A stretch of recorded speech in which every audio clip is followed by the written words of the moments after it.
Os irmãos podem abrir a palavra do nosso Deus no livro de Lucas, no seu capítulo 4.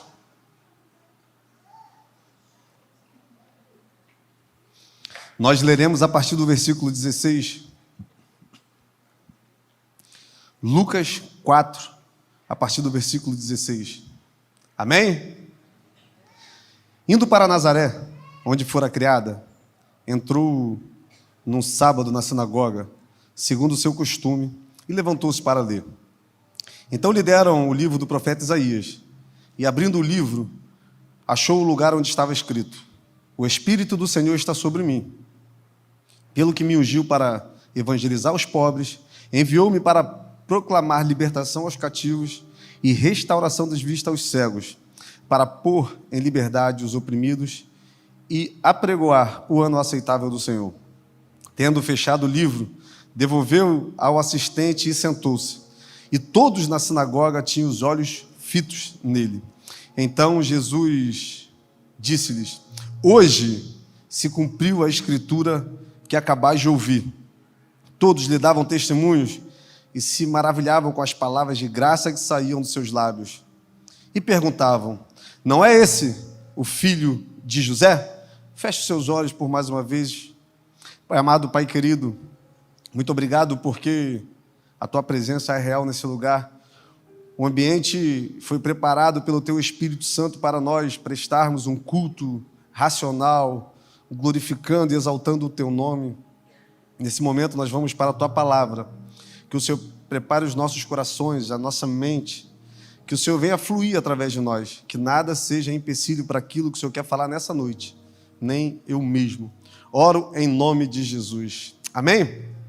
Irmãos, há um tempo atrás, eu tive a oportunidade de conversar com um descendente de judeu e, em meio a tantos assuntos, eu questionei ele sobre a tradição oral, sobre uma cultura que existe em Israel, que é passada de geração em geração, aonde os pais, os parentes, repassam de forma oral tudo aquilo que eles vivenciaram, tudo aquilo que eles aprenderam, tudo aquilo que eles ouviram sobre os seus antepassados, da forma gloriosa que o próprio Deus se manifestou e o porquê Deus escolheu Israel, o judeu, para fazer dele o seu povo particular. E era engraçado porque, à medida que nós mergulhamos nesse assunto, eu percebi que ele se animou, que ele se empolgou. Ele é um judeu messiânico, ele acredita que Jesus Cristo realmente é o Filho de Deus, e ele ficou muito animado. Então, logo eu perguntei sobre a expectativa, que o judeu messiânico tem da vinda do nosso Senhor Jesus Cristo, porque eu imagino que nesse tempo, antes da vinda de Jesus, ouvindo essas histórias, ouvindo aquelas palavras de um Deus que libertou os seus antepassados da escravidão, de um Deus que se manifestou de forma gloriosa no deserto, de um Deus que, em meio às dificuldades, em meio às guerras, sempre fazia daquele povo um povo vencedor, e mesmo assim, dentro de toda essa narrativa, eles apontavam que esse Deus um dia enviaria o seu próprio filho, ele desceria nessa terra, tomaria forma humana. E isso para eles era muito bem definido, porque eles acreditavam que realmente da descendência de Davi viria o rei prometido. Imagina a expectativa que aquela criança vai crescendo e ouvindo essas histórias. Imagina a expectativa daquele povo para a vinda do Messias, para o esperado, para o proclamado, para aquele ao qual toda a Escritura aponta. Eles esperavam o Messias libertador. Eles esperavam um homem influente. Eles esperavam um homem que iria não só acabar com o domínio romano sobre Israel, mas também acabar com todos os inimigos de Israel. Só que na palavra diz que num sábado pela manhã, um homem entra numa sinagoga como de costume e diz que nele se cumpre toda a Escritura. que aquilo que havia sido profetizado estava acontecendo na frente daqueles homens, como que você se sentiria? Não é ilógico que um Deus tão poderoso, que um Deus que tem o poder de com apenas uma palavra trazer à existência aquilo que não existe, de um Deus que tem o poder de dele mesmo gerar vida, de repente escolher uma mulher, uma virgem, escolher uma família humilde, escolher um homem e dizer que através deles a maior história de restauração que essa terra já experimentou aconteceria. Aqueles homens olharam maravilhados para o que Jesus estava falando, mas quando eles olham para o que eles estavam vendo, eles não conseguiram acreditar. Afinal, não era o filho de José, não era aquele menino, não era um carpinteiro, não era uma criança como todas as outras, que tinha doenças, que tinham suas necessidades fisiológicas, não era uma criança que teve que ir crescendo e desenvolvendo, mesmo que Jesus, ele era muito avançado intelectualmente, aos 7 anos ele já conseguia com maestria discutir sobre o seu pai, Deus. Eles viram aquele menino crescer. E eles não acreditavam. Eles não viam possibilidade de ser real. Eles não viam possibilidade de realmente estar acontecendo. Por quê? Porque eles criaram um estereótipo do Messias que havia de vir. Eles montaram dentro deles uma ideia, uma imagem de um Deus que viria padronizado segundo aquilo que eles precisavam, segundo aquilo que eles necessitavam, e muitas vezes nós fazemos essa mesma coisa. Muitas vezes nós colocamos Deus numa caixa, nós colocamos Jesus numa redoma e achamos que Ele é da forma que nós pensamos, que nós imaginamos. Só que a nossa mente humana, a nossa mente totalmente finita, é incapaz de compreender um Deus que é infinito. Mas Jesus, ele tinha uma visão muito clara daquilo que ele tinha que fazer. Jesus tinha uma visão muito clara do seu propósito. Irmãos, quando a gente fala de propósito, eu quero quebrar esse conceito na sua mente, em nome de Jesus. Nós fomos acostumados, nós fomos doutrinados a entender que o propósito é algo que nós temos que fazer. O propósito é um lugar que nós temos que estar para que eu faça aquilo que Deus quer de mim, mas não é isso. O propósito é um lugar que você tem que estar para Deus fluir através de você. Propósito é um lugar que Deus quer te colocar para que a vida dele em você reflita a sua glória, reflita a verdade, reflita o amor, e a partir daí você vai se sentir completo, fazendo o que Deus quer que você faça e estando no lugar que Ele quer que você esteja. Há um tempo atrás também, nós tivemos um fórum de crianças e adolescentes aqui na igreja e nós abrimos algumas caixas de pergunta no Instagram. Nós demos a oportunidade de jovens e adolescentes perguntarem sobre o que eles quisessem. E o que me chamou a atenção, que muitas dessas perguntas foram canalizadas no que eles deveriam fazer. Como encontrar o propósito? Como eu descobrir, eu me enganjar com o que Deus quer que eu faça? E ficou perceptível, e é muito nítido quando a gente olha para a nossa natureza humana, que desde pequeno nós buscamos algo que preencha o vazio que existe dentro de nós. Desde pequenos, nós queremos algo que nos faça sentir completo, que nos faça sentir inteiro, e nós acreditamos que é o propósito, que é aquilo que eu estou fazendo que vai me dar essa sensação, mas não é. A única coisa, a única pessoa que é capaz de encaixar perfeitamente nesse buraco, nesse vazio que você tem, que eu tenho dentro de mim, é o Espírito Santo de Deus. E eu falei com eles, olha, nós não precisamos nos preocupar tanto com o propósito. Nós não precisamos nos preocupar tanto com o que nós temos que fazer, mas a nossa preocupação deve ser em realmente agradar o Senhor. Porque quando eu agrado o Senhor, naturalmente eu sou apontado, eu sou levado para um lugar, aonde nesse lugar eu vou desenvolver tudo aquilo que Deus tem para mim. Porque existem dois tipos de propósitos, gente. Existe o propósito pessoal, que normalmente está ligado a uma aptidão, algo que eu faço com uma certa maestria. Mas existe o propósito coletivo. Todos nós fomos feitos para adorar, bendizer, glorificar o nome do nosso Senhor Jesus Cristo. Então, se eu ainda não sei o que eu tenho que fazer de uma forma individual, eu já sei que a minha vida, que eu fui criado, eu fui gerado para glorificar o nome de Cristo. E era isso que Jesus estava tentando mostrar para aqueles homens, que ele veio a essa terra para cumprir tudo aquilo que Deus tinha prometido para aquele povo.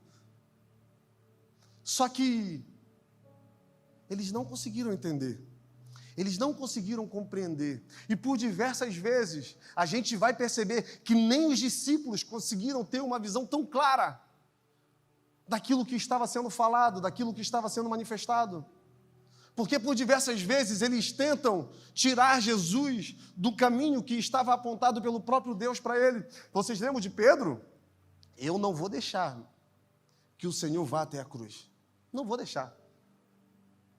Vocês lembram dos discípulos que foram embora para Emaús? Olha, nós acreditávamos que Jesus iria nos livrar do jugo de Roma. Quando a nossa expectativa em Deus está errada, consequentemente, o resultado não vai ser aquele que vai encontrar com que a minha vida venha convergir com aquilo que Deus quer para ela. Então, num sábado pela manhã, esse texto que nós lemos, ele marca o início do ministério de Jesus, do ministério terreno.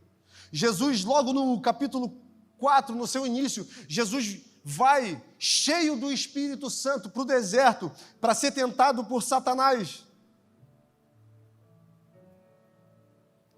E quando chega lá, Satanás também tenta desviar Jesus do propósito. Satanás também tenta fazer com que Jesus não cumpra aquilo que ele tinha sido criado para fazer.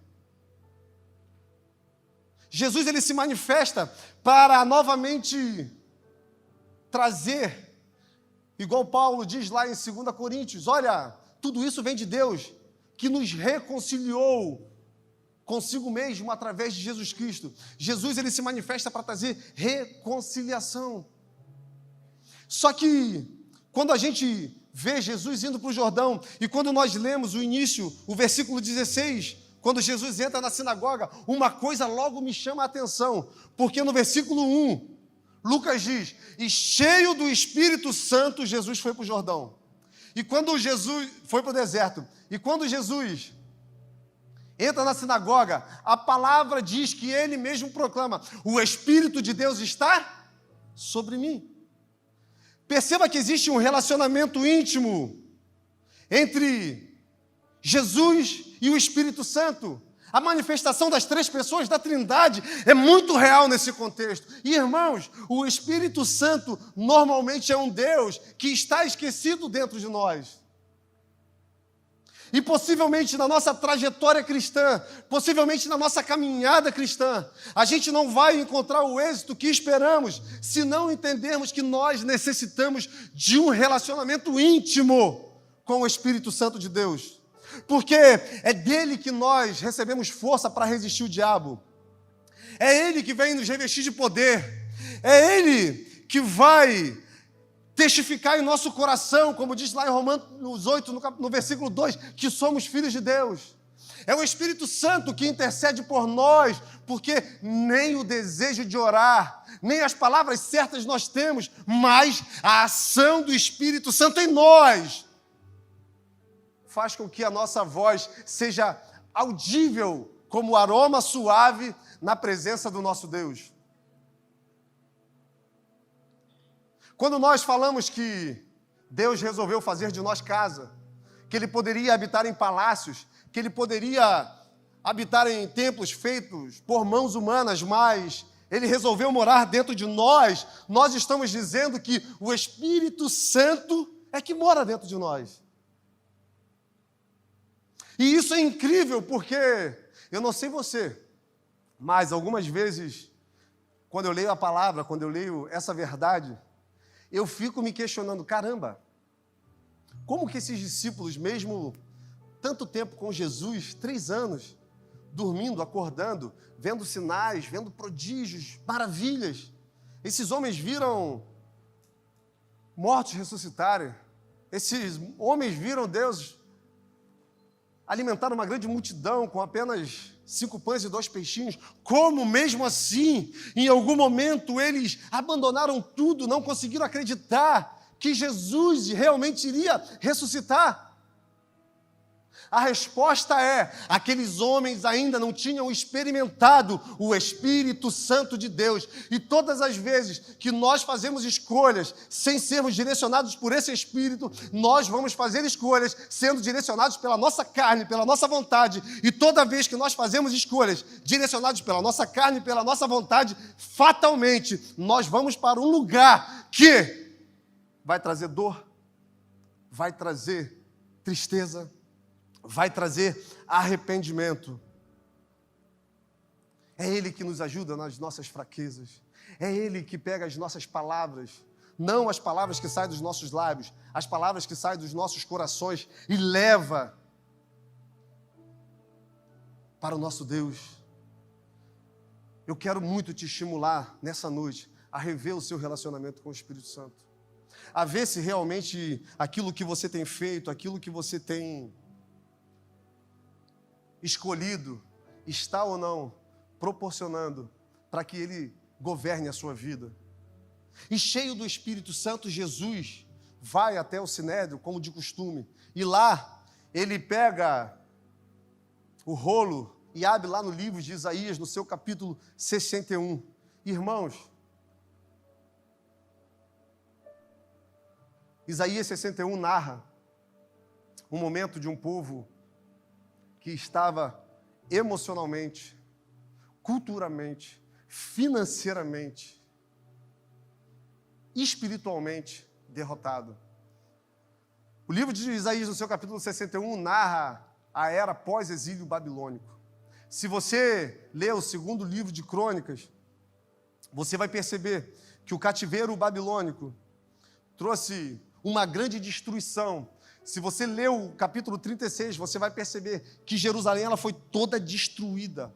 Os templos foram queimados, os sacerdotes foram assassinados, os muros foram derrubados, as muralhas destruídas, os palácios queimados. Já não tinha mais esperança para aquele povo. Mas todas as vezes que não há mais esperança, todas as vezes que nós olhamos e não conseguimos mais ver com os nossos olhos a possibilidade de uma transformação, de uma mudança, é nesse momento que a palavra, uma palavra profética, uma palavra de Deus é lançada e vem em direção a nós, trazendo ânimo. E foi assim que o profeta Isaías fez, no meio desse caos, no meio de toda essa barbárie. Ele abre os seus lábios e diz: o Espírito de Deus está sobre mim, porque Ele me ungiu para pregar boas novas aos quebrantados de coração. Ele me ungiu para trazer a vista aos cegos, para liberar aqueles que estão cativos. E eu te faço uma pergunta: o Espírito de Deus está sobre mim, porque Ele me ungiu para pregar as boas novas? Quais são as boas novas? Oi? Quais são as boas novas? O Evangelho. Quem pregou o Evangelho? Quem manifestou as boas novas? Jesus. O profeta estava falando dele. O profeta, nesse tempo, já estava apontando para Jesus Cristo. Isaías não estava falando dele. Isaías estava mostrando toda vez que uma pessoa, que um profeta, abre os seus lábios para falar de si mesmo e não profetizar em nome de Jesus, possivelmente é um caminho de destruição e de morte que nós vamos seguir. E, irmãos, eu tenho conversado com muitas pessoas que preferiram acreditar no que pastores, no que líderes, no que homens e mulheres que em algum momento deixaram de estar sensíveis ao Espírito Santo e começaram a buscar para si a glória que é do eterno. Eu tenho visto e conversado com muitas pessoas que estão machucadas, que estão feridas. Um dia eu também me machuquei, um dia eu também me feri por acreditar que o meu relacionamento passava por uma outra pessoa. Então, era como se, para eu chegar a Deus, eu teria que agradar alguém, mas quando eu me decepcionei, eu resolvi largar tudo. Até que um dia, Deus virou, através do seu Espírito para mim e falou: você nunca fez para mim. A grande questão é que você sempre fez para homem. Se o seu coração estivesse em mim, se a tua vontade de agradar estivesse em mim, você nunca sentiria o que você está sentindo agora. E naquele momento, eu fechei os meus olhos e falei: realmente, Senhor, realmente, Tu és o caminho, Tu és a verdade, Tu és a vida. Tu és o melhor lugar para eu plantar as minhas expectativas e o meu coração.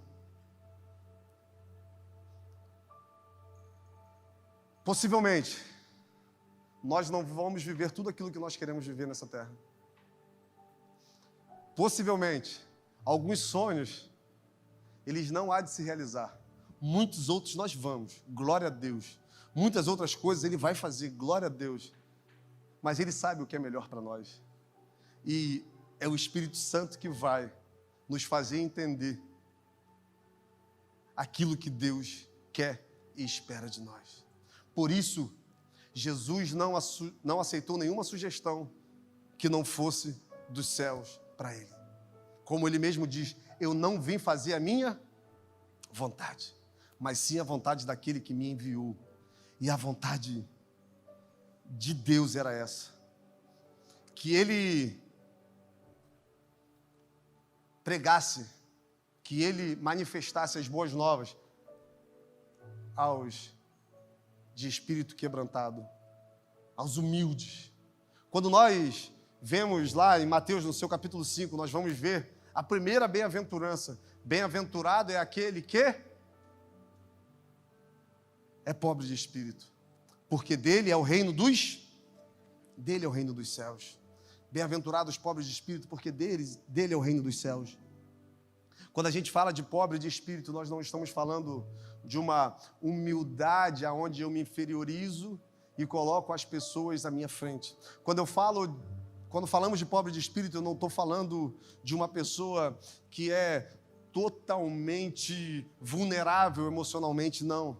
Quando nós falamos de pobres de espírito, aqueles que Deus há de se manifestar, nós estamos falando de pessoas que reconhecem a sua pecaminosidade, que reconhecem quem são verdadeiramente e, entendendo isso, entregam tudo a Deus. Se entregam de uma forma tão profunda, tão intencional, que o próprio Jesus diz que dele é o reino dos céus. Ele veio para trazer libertação aos cativos. Uau! Só que não é uma libertação simplesmente física, é também física.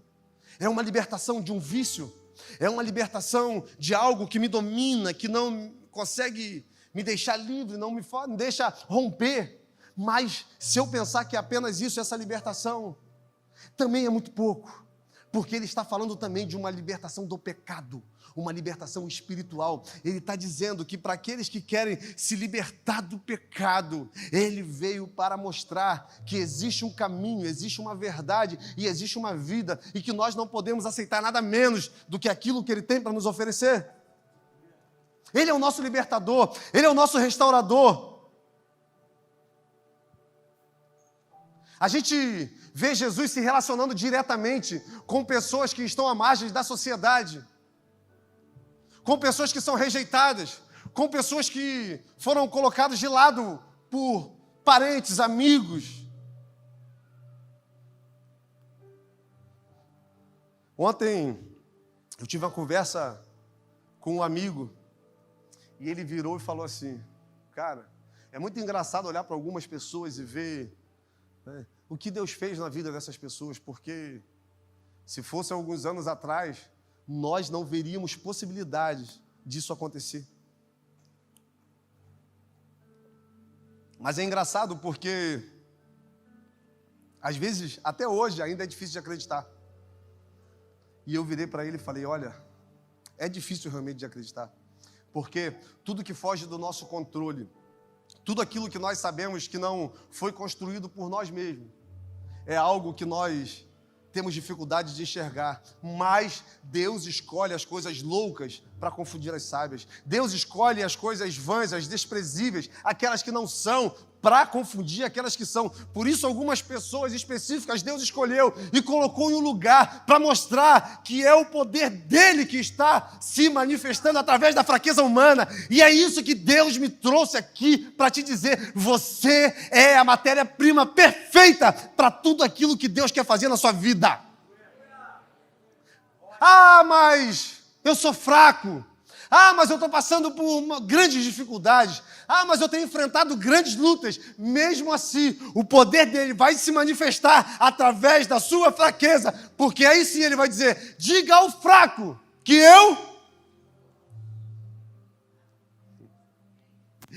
É só acreditar, irmão. É só chamar o Espírito Santo de Deus para viver conosco essa equação. Eu já falei algumas vezes aqui.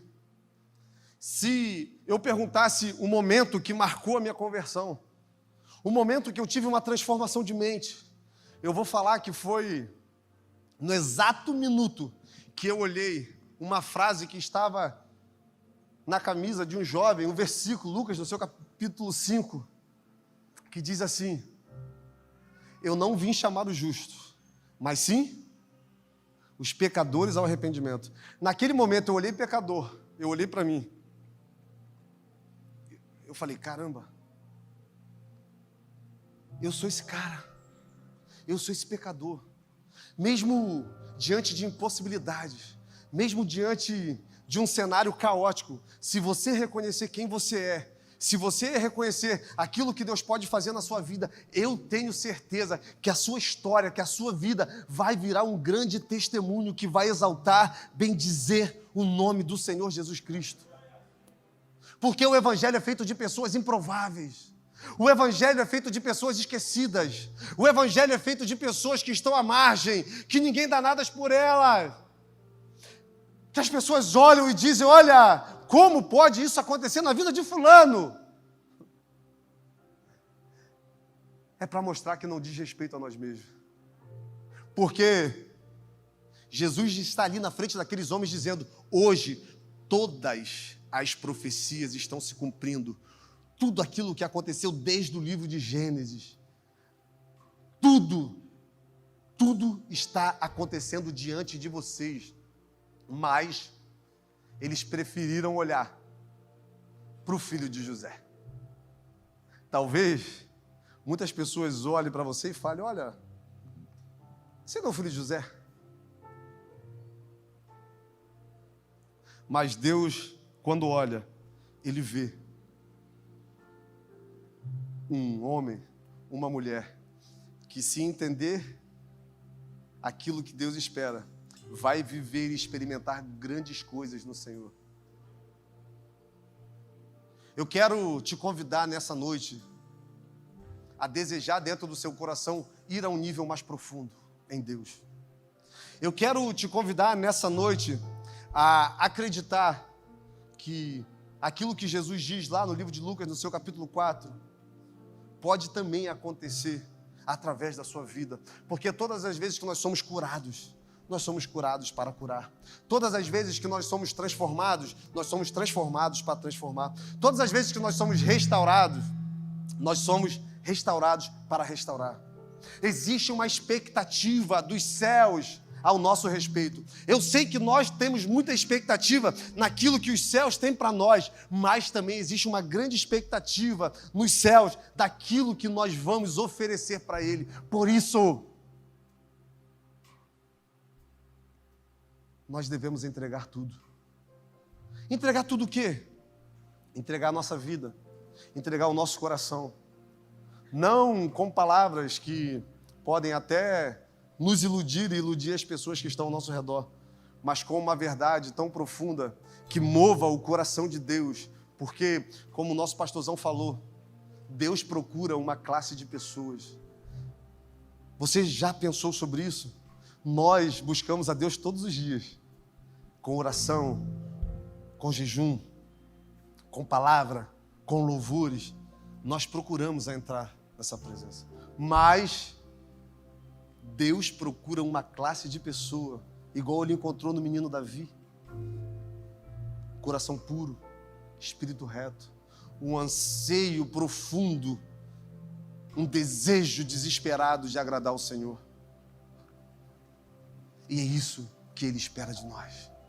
Então, a nossa vida, ela pode ter um tempo de dificuldade, de dor, de luta, mas quando esse tempo acabar, se nós entendermos o porquê nós vivemos isso, se foram as nossas escolhas ou se é o propósito de Deus, se nós entendermos isso, nós vamos viver e experimentar aquilo que nós nunca imaginamos viver nem experimentar em Deus. Eu vim aqui para te dizer com muita propriedade nessa noite que Deus renova todas as coisas. Eu vim aqui com muita autoridade nessa noite te dizer que os céus têm muita expectativa. A terra, ela está clamando, buscando alguém que a governe, como dizem Salmos. A terra geme com dores de parto, esperando a manifestação dos verdadeiros filhos de Deus.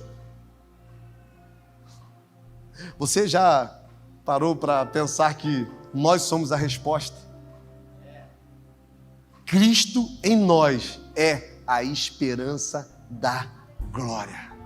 Cristo em nós é o remédio que os nossos familiares, que as pessoas ao nosso redor estão procurando desesperadamente e não estão encontrando. Mas para isso acontecer, primeiro, nós temos que entender quem nós somos em Deus. E segundo, assim como Jesus, revestido do Espírito Santo, afirmou que Deus tinha propósitos, Deus tinha caminhos, Deus tinha um trajeto e nada faria ele sair dessa rota. Você tem que entender isso também na sua vida.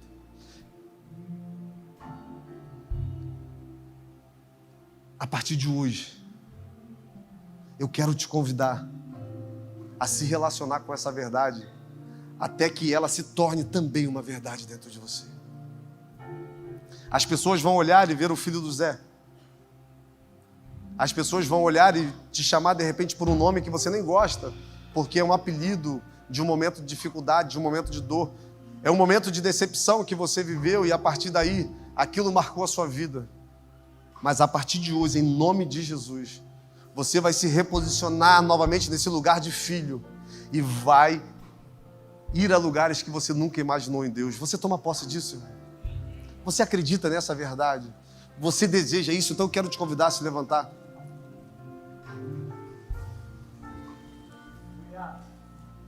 Eu quero te convidar a fechar os seus olhos.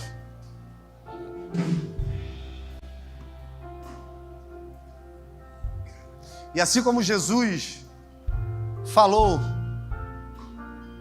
que ele veio para dar vista aos cegos, assim como ele afirmou que ele veio para os pobres de espírito, assim como ele afirmou que ele veio para libertar os cativos, eu quero profetizar sobre esse lugar que você está nessa noite. De repente você entrou aqui totalmente agarrado em algumas dessas áreas. Você se sente preso. Você não consegue encontrar a paz que esse evangelho, que essa verdade oferece. Talvez você esteja vivendo um momento de escravidão, um pecado específico. Mas eu creio que nessa noite tudo vai se fazer novo em sua vida. E o que você viveu agora vai ser um grande testemunho de louvor, exaltação ao nome do nosso Deus. Então, feche os seus olhos, levante as suas mãos, comece você mesmo a verbalizar isso para Deus, aquilo que você deseja, aquilo que você acredita. Em nome de Jesus, cadeias vão ser rompidas nessa noite. Em nome de Jesus, portas que estavam travadas vão ser abertas. Em nome de Jesus, restauração e transformação em todas as áreas.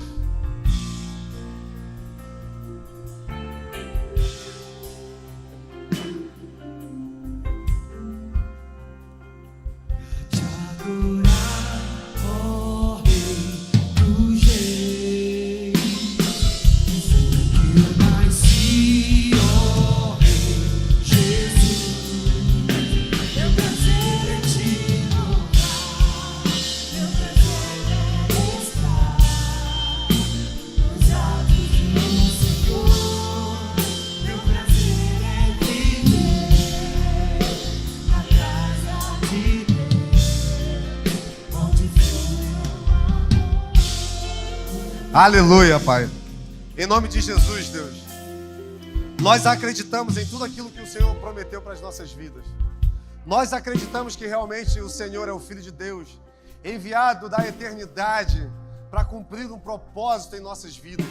Muito obrigado, Deus, porque nós reconhecemos que nós não somos merecedores. Nós reconhecemos que se não fosse o Teu amor, o Teu Espírito Santo, miserável homem, nós continuaríamos sendo, mas mesmo assim, o Senhor nos amou primeiro. Mesmo assim, o Senhor nos escolheu. O Senhor nos predestinou a vivermos essa verdade em nossas mentes, em nossos corações. Que nessa noite aconteça uma metanoia dentro de nós. Que nessa noite nós possamos experimentar essa liberdade que foi proposta pelos céus. Que nós possamos olhar para as nossas vidas e ressignificar, e que o nome de Jesus seja glorificado todos os dias através das nossas vidas, que nós sejamos curados para curar, que nós sejamos restaurados para restaurar, que nós possamos, através da Sua palavra, viver aquilo que nós nunca vivemos no Senhor.